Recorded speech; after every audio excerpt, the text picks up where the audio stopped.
بالله من الشيطان الرجيم بسم الله الرحمن الرحيم مذبذبين بين ذلك لا إله هؤلاء ولا إله هؤلاء ومن يضلل الله فلن تجد له سبيلا يا أيها الذين آمنوا لا تتخذوا الكافرين أولياء من دون المؤمنين أتريدون أن تجعلوا لله عليكم سلطانا مبينا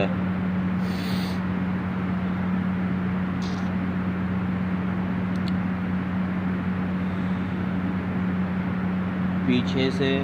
منافقین کا تذکرہ چلا آ رہا تھا۔ اس سے پہلی آیت میں بتایا گیا کہ منافق یہ سوچ رہے ہیں کہ ہم جو یہ چالیں چل رہے ہیں ہم ان چالوں سے اللہ تبارک و تعالیٰ کو دھوکہ دے دیں گے،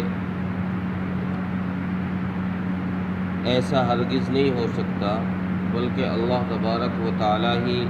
ان منافقوں کو دھوکے میں رکھے ہوئے ہیں، اور اس دھوکے کا پتہ انہیں مرنے کے بعد چل جائے گا، جب ان کو اس کے برے عمل کا انعام اور بدلہ ملے گا، ان کو جب سزا ملے گی اور جہنم میں جلائے جائیں گے پھر پتہ چل جائے گا۔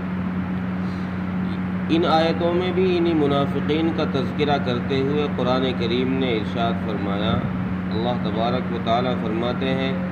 کہ یہ لوگ ادھر میں لٹکے ہوئے ہیں، ایمان اور کفر کے درمیان یہ لوگ لٹکے ہوئے ہیں، نہ یہ اس طرف کو ہیں اور نہ یہ اس طرف کو، نہ تو یہ ایمان والوں کے ہی ساتھ ہیں اور نہ یہ کافروں کے ہی ساتھ ہیں۔ قرآن کریم نے حضرت ابراہیم علیہ السلام کا تذکرہ کرتے ہوئے کئی جگہ پر لفظ حنیف کا ذکر کیا ہے۔ حنیف کے معنی آتے ہیں یکسو ہونے کے، ایک طرف ہونے کے۔ قرآن کریم جب حضرت ابراہیم علیہ السلام کا تذکرہ کرتا ہے تو قرآن کہتا ہے کہ حضرت ابراہیم علیہ السلام دین حنیف پر تھے، یعنی وہ بالکل یکسو دین پر تھے، کوئی شک و شبہ میں نہیں تھے۔ توحید جو یکسو ہے وہ اس پر جمے ہوئے تھے، تو یہ یکسو نہیں تھے۔ منافق جو ہیں یہ یکسو نہیں تھے، ان کے دل کے اندر دونوں چیزیں چلتی تھی۔ کبھی یہ سوچتے تھے کہ یار مسلمانوں کو فتح مل جائے تو مسلمانوں کی طرف چلے جائیں، کبھی یہ سوچتے کہ کافروں کو کبھی فتح مل جائے تو کافروں کی طرف ہو جائیں۔ دوگلا پن یہ اللہ تبارک و تعالیٰ کو پسند نہیں ہے۔ حضرت ابن مسعود رضی اللہ عنہ فرماتے ہیں کہ منافق اور کافر اور مسلمان ان کی مثال ایسی ہے کہ جیسے یہ کسی نہر پر گئے ہوں اور مسلمان نے اس نہر میں چھلانگ لگا دی اور وہ اس میں سے تیر کر کے پار ہو گئے، ایک کنارے سے دوسرے کنارے پر وہ پہنچ گیا۔ اب منافق کا نمبر آیا، جب منافق اس میں کودا تو وہ کچھ دور اس میں چلا، جب وہ بیچ میں پہنچا اور دوسرے کنارے کی طرف بڑھنے لگا تو پیچھے سے اس کافر نے آواز دی، کہہ رہے بھائی کہاں ہلاکت کی طرف جا رہا ہے، آگے ہلاکت ہے، واپس لوٹا۔ سامنے سے مسلمان نے اسے آواز دی کہ نہیں بھائی نجات اس طرف ہے تو ادھر ہی آ جا، نجات اسی طرف ہے، لہذا تو اس طرف کو جلدی پار ہو جا، میری طرف جلدی آ جا۔ تو اس منافق نے اپنا کچھ سامان مسلمان کی طرف پھینک دیا، پھر پیچھے سے کافر نے آواز دی تو وہ پھر 2 قدم پیچھے ہٹا، پھر مسلمان نے اسے آواز دی تو 2 قدم آگے بڑھا، یہاں تک کہ پانی کی رو ایسی تیز آئی کہ وہ شخص وہیں پر غرق ہو گیا، ڈوب گیا۔ نبی اکرم صلی اللہ علیہ وسلم کی اس مثال سے یہ پتہ چلا کہ کہ یہ جو منافق ہے بیچ والا جو یہ ڈوبا ہے، یہ اس وجہ سے ڈوبا ہے کہ اس نے نہ تو ان کافروں کی بات پر ہی یقین کیا کہ یہ واپس ہی لوٹ آتا اس کنارے کی طرف، نہ اس نے مسلمانوں کی بات پر یقین کیا کہ یہ دوسرے کنارے پر پار کر کے چلا جاتا تو یہ بچ جاتا۔ یہ دونوں کے شک میں رہا، اس لیے یہ شک کی وجہ سے کسی طرف کو نہیں پہنچ پایا اور یہ وہیں پر بیچ میں ڈوب کر مر گیا۔ اور جو کافر ہے اس پر اپنے وقت میں موت آئی اور وہ بھی ختم ہو گیا۔ رسول اکرم صلی اللہ علیہ وسلم نے اس کی ایک مثال ایک جنگل کے ساتھ دی ہے، ایک وادی کے ساتھ، کہ مومن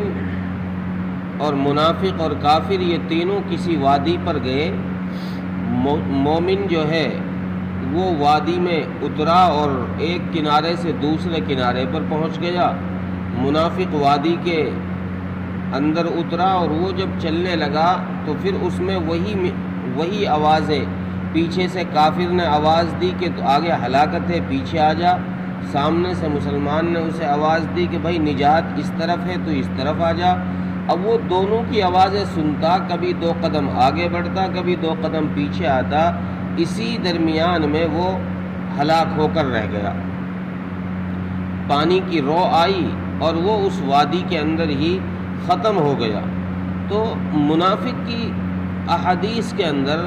کئی ایسی مثالیں ذکر کی گئی ہیں کہ جس سے نہ دنیا کا فائدہ نہ آخرت کا فائدہ۔ اگر یکسو منافق ہو جائے، چاہے وہ کفر کی طرف ہی کیوں نہ ہو جائے، اگر کفر کی طرف بھی وہ یکسو ہو جائے گا تو کم سے کم دنیا تو اچھی بن جائے گی، ایک آخرت ہی تو بگڑے گی، چونکہ اللہ تبارک و تعالیٰ نے کافروں کے لیے ان کے اچھے کاموں کا عوض اور اچھے کاموں کا بدلہ دنیا کے اندر ہی دینا طے کر رکھا ہے۔ تو جو یہ اچھے کام کریں گے اس کی وجہ سے کم دنیا تو ان کی اچھی بن جائے گی۔ اگر یہ یکسو ہو جائے اور اگر وہ ایمان کی طرف یکسو ہو جائے تو پھر دنیا اور آخرت دونوں بن جائیں گی۔ لیکن مطلب یہ ہے کہ یکسو ہونا چاہیے، تذبذب میں نہیں رہنا چاہیے۔ ضب کہتے ہیں، تذبذب کا اصل مادہ ہے ضب، جس کے معنی آتے ہیں دھکے مارنا، باہر نکالنا۔ ایسا شخص جس کو کسی مکان سے دھکے مار کر کے باہر نکالا جا رہا، اس کو کہتے ہیں تذبذب، مذبذب، کہ اس کو دھکے مار کر باہر نکالا جا رہا۔ اور پھر اس آیت کے آخر میں اللہ تبارک و تعالیٰ نے ایک بڑی سخت بات یہ ارشاد فرمائی کہ جس شخص کو اللہ تبارک و تعالیٰ گمراہ کر دے، جس کو اللہ راستہ بھٹکا دے، پھر کون شخص ہے جو اس کے لیے صراط مستقیم کی راہ دکھا سکتا ہے؟ یعنی کون ہے جو اس کو سیدھے راستے پر لا سکتا ہے، جسے اللہ ہی بھٹکا دے، جسے اللہ گمراہ کر دے اس کے اعمال بد کی وجہ سے، تو پھر دنیا میں کوئی شخص ایسا نہیں ہے جو اس کو سیدھے راستے پر لے کر آ جائے۔ منافق یہ وہ شخص ہے کہ جس کے نفاق کی وجہ سے، جس کے شک کی وجہ سے اللہ تبارک و تعالیٰ نے اسے گمراہ کر دیا ہے، راستے سے بھٹکا دیا ہے۔ اب دنیا میں کوئی شخص ایسا نہیں ہے جو اس منافق کو سیدھا راستہ دکھا دے اور اس کو جنت والے راستے پر چلا دے۔ اگلی آیت میں پھر اللہ تبارک و تعالیٰ نے ایک پرانی بات ارشاد فرمائی جو اس سے پہلے بھی یہ بات اللہ تبارک و تعالیٰ نے ایک آیت میں ارشاد فرمائی کہ ایمان والوں کو یہ خطاب کیا جا رہا ہے کہ اے ایمان والو، تم مسلمانوں کو چھوڑ کر کے، اہل ایمان کو چھوڑ کر کے کافروں کو اپنا دوست مت بناؤ۔ جگری یار جس سے دل کی باتیں کہی جاتی ہیں، ایسا دوست ان کافروں کو مت بناؤ۔ یہ اس قابل نہیں ہے کہ تم اپنے راز کی باتیں انہیں بتاؤ، اپنے دل کی باتیں انہیں بتاؤ۔ چونکہ یہ کافر ہیں، یہ مسلمان نہیں ہیں، اگر تم نے اپنی راز کی باتیں انہیں بتا دی تو یہ کل کو تمہیں نقصان پہنچا دیں گے، تمہارے اس راز کا پردہ فاش کر دیں گے، اور اس راز کا پردہ فاش کر کے یہ تمہارے لیے نقصان کا سبب بن جائیں گے۔ اور اگر تم نے ایسا کر لیا تو اللہ تبارک و تعالیٰ نے ایک اور نقصان یہ بتایا کہ اگر تم نے مسلمانوں کو چھوڑ کر کافروں کو اپنا دوست بنایا تو اس سے ایک تمہارا نقصان یہ ہوگا کہ اللہ تبارک و تعالیٰ کو تمہارے خلاف ایک دلیل مل جائے گی تمہیں عذاب دینے کے لیے، تمہیں عذاب دینے کے لیے اللہ تبارک و تعالیٰ کو ایک دلیل مل جائے گی۔ کیا تم یہ چاہتے ہو کہ اللہ کے پاس کوئی ثبوت ہو اس بات کے لیے کہ ہمیں جہنم میں ڈالا جائے؟ چونکہ حدیث میں آتا ہے، قرآن کریم نے بھی اس بات کا کئی جگہ ذکر فرمایا کہ اللہ قیامت کے دن جو فیصلے فرمائیں گے جنت و جہنم کے، تو وہ دنیا کی عدالتوں کی طرح انصاف کے ساتھ ہوں گے۔ دنیا کی عدالتوں کی مثال اس لیے قرآن اور حدیث میں دی ہے کہ یہاں لوگ عام طور سے یہ سمجھتے ہیں کہ بھئی عدالت سے انصاف ملتا ہے، حالانکہ عدالت سے دنیا میں ہر ایک کو انصاف نہیں ملتا، اللہ کے یہاں ہر ایک کو انصاف ملے گا۔ اس لیے اللہ نے دنیا کی عدالتوں کی طرح بات سمجھاتے ہوئے فرمایا کہ ہم ایک ترازو قائم کریں گے، اس میں اعمال کو تولیں گے، جس کا پلڑا نیکیوں کا زیادہ ہوگا جنت میں بھیج دیں گے، جس کا پلڑا گناہوں کا زیادہ ہوگا ہم اس کو جہنم میں بھیج دیں گے۔ ہم انصاف کے ساتھ معاملہ کریں گے۔ تو کوئی ایسی دلیل، کوئی ایسا ثبوت اللہ کے پاس ہونا چاہیے کہ بھئی یہ بندہ اس گناہ میں ملوث ہے، اس کے ساتھ یہ گناہ جڑا ہوا ہے جس کی وجہ سے اس کو سزا دی جا رہی ہے۔ ویسے تو اللہ کو اختیار ہے، چاہے جس کو جہنم میں ٹھوک دے، چاہے جس کو جہنم میں ٹھوک دے، کوئی پوچھنے والا نہیں ہے، لیکن ایک ثبوت بھی ہونا چاہیے کہ بھئی اس کی وجہ سے تجھے یہ سزا دی جا رہی ہے۔ تو اللہ فرما رہے ہیں کہ یہ اتنا بڑا گناہ ہے، مسلمانوں سے دوستی چھوڑ کر کافروں کو جگری دوست بنانا، یہ اتنا بڑا گناہ ہے کہ تمہارے جہنم میں جانے کے لیے اللہ کے پاس یہ ایک دلیل رہے۔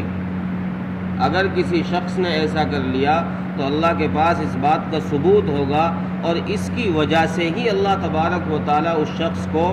جہنم میں ڈال دے۔ ترجمہ دیکھیں، مذبذبین بین ذالک،